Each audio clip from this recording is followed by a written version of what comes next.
In this tutorial, we'll look at using a point as an attractor for a pattern in Grasshopper. So if you have a pattern and it's parametric and you want the size of that pattern to change based on its proximity to a point, you can use a point attractor to do so. So let's start by making a surface in Rhino. So I'll just create two curves. Go to my perspective view, move this one over, and then loft these two together, and then bring the surface into Grasshopper, and then hide all of this. And now we'll subdivide that surface. So we're going to use our ISO trim, and then we need to construct a new domain. So we'll divide the existing domain of the surface, plug that into the divide domain, and then let's create some U's and V's for that surface, for the new division of the surface. And what we're going to do is actually change the scale of these faces, so that'll we'll change the scale based on the proximity to a point.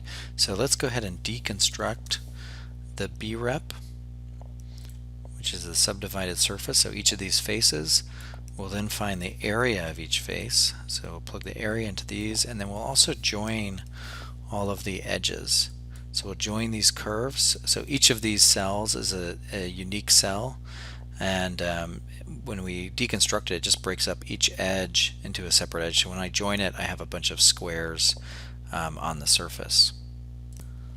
The next thing we want to do is find the normal at each of these points. So we're going to find the surface closest point, and this is the little set of commands I always do when I subdivide a surface and I want to find the normal of that surface at each particular point. So what we can do is use the centroid as the point, and then our original surface as the surface, and so that'll find kind of the UV points at each of those, and we need to evaluate the surface at each of those points.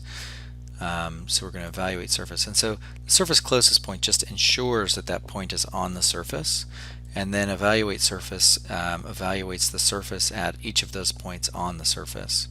And so in the evaluate surface component, it produces the normal, and it's that normal that we'll use to orient all these planes.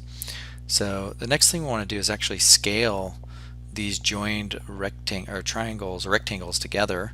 In this case, they look like squares, but they're rectangles, and we're going to scale those according to some amount. So we'll scale, and the geometry we're going to scale is the rectangle itself. The centroid of the area of each rectangle will be our center point, and then the factor will be the factor of scaling. So let's say anywhere from 0.1% of the size to, let's double it, so 2.0. And so that'll be the factor. You'll see right now nothing is, there's no attractor, so it's all scaling uniformly each of the rectangles. Okay, so we can turn off some of this stuff. We don't need it on quite yet. So preview off, and then let's just look at these. So the next thing we need is actually a point for the attractor. So I'll just put a point somewhere in my scene, and I'll bring that point in to Grasshopper. Now this part is not required, but I always like to put a circle around my point just so I can see it. Sometimes it gets hard to see when you are working with attractor points, so this will just make it a little easier to see it. And so I'll do a radius from 0.5 to 5.00, and then I just put this circle around the point just so I can see it better. And then I also sometimes I like to use under display the preview, and under the color. Actually it's under params, and it's an input. We're going to use a color swatch, and then we'll do a custom preview under display here. So custom preview, that way I can just see this thing a little better. So I just keep something I just like to do. Again, doesn't matter, but it just helps you visualize it so you can see it. Otherwise it gets a little lost in this field of other geometries. So next thing we need to do is find the distance between this point and the centroid of each of these rectangles. So we're going to use the closest point, And we're going to find the closest point from our attractor point, and the centroid of each of these cells. So that'll calculate a distance here, and we can bring a panel out just to see what we're getting here out of the panel. So you can see it's a distance and it's a list of lists, so it's grafted that list and put each distance in its own list. Okay, so now I have the distance. I could try just to plug in that distance into the factor, but you see I get this like crazy thing that happens. So one issue I'm having is that the numbers are too large that are coming out of this distance, like 130, 170, and I'm looking for radiuses more in the realm of 0.6. So I need to remap those numbers. So I'm going to go ahead and do a remap numbers component, and then let's plug this back into the factor, and let's get an idea of how big and small we want these numbers. So let's always, with the remap number, we need to construct a new domain of numbers. So we'll do construct domain, which is located under math domain. It's the first construct domain, and the new numbers, we'll say the minimum looks like maybe 0.3, and then our maximum will be let's go to 0.9. So that'll be our new domain. So again, that's the target domain that we're trying to achieve there. We then of course need a bounds, so we need to find out what our existing domain is from these numbers, but you can see that it is grafted, so that's not going to work. We need to have everything within the same list so we can compare numbers to each other. So we're going to do a flattened tree. We'll take that domain, we'll flatten it, which will give us our new numbers in a list, and that'll give us, with the bounds, that'll give us the existing domain. So we have numbers ranging from 23 to 203. Remember, that's the distance between these points. So that'll be our source, and then the values, of course, that we want to use are these distance values. Those are the ones that we're changing. So if we plug that now into factor, you can see it then takes the distance and applies those accordingly. So let's go ahead and turn off some of these points so we can see this better. So it's using the smaller value for the closest points and the larger value for the other points. So you could always change that. You could change the domain to reflect that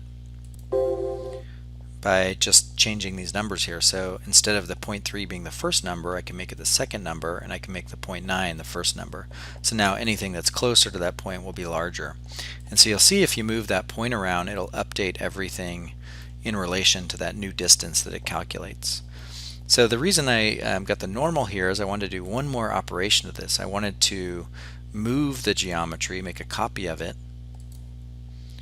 So we'll use the move component, and we're going to move the scale geometry, and I want to move it up, so I'm going to do a unit Z, but in this case I also want to say the direction. I want it to be normal to the surface, so not just directly vertical. So in this case actually I want to use an amplitude component, and then the amplitude I can actually use, if I want, these remap numbers. So we'll see what that produces, so that the height of and the distance they're moving also varies according to the proximity to the point. And then I can use the normal that's coming out of my evaluated surface, so that'll give me the direction I want to move each of these. And if I plug those in, you can see it moves all of those pieces. And it's not happening as much as I'd like, so I could just do a value for that I want to move all of them, but in this case I can just take that value and multiply it if I want it to be bigger. So I'll do a multiplication of these remap numbers, and then let's do a slider for this. 2 is less than 20.00, and so I'm taking all those remap numbers that I'm using for the scaling and I'm multiplying them, and I'll now use those as the amplitude. So if I increase these, you'll see it'll really increase the distance that it's offsetting all of those. And then we can try to do a loft, and we'll loft between our scaled curves and our moved curves. You can see that'll then loft all of these little pieces, and then we can of course cap those to make them solids. It'll take a little while to compute. It doesn't always work, the cap, so sometimes you need to actually bring that into Rhino to cap. But that's a really nice way to make a parametric pattern using a point. So if I move this point, everything will update accordingly.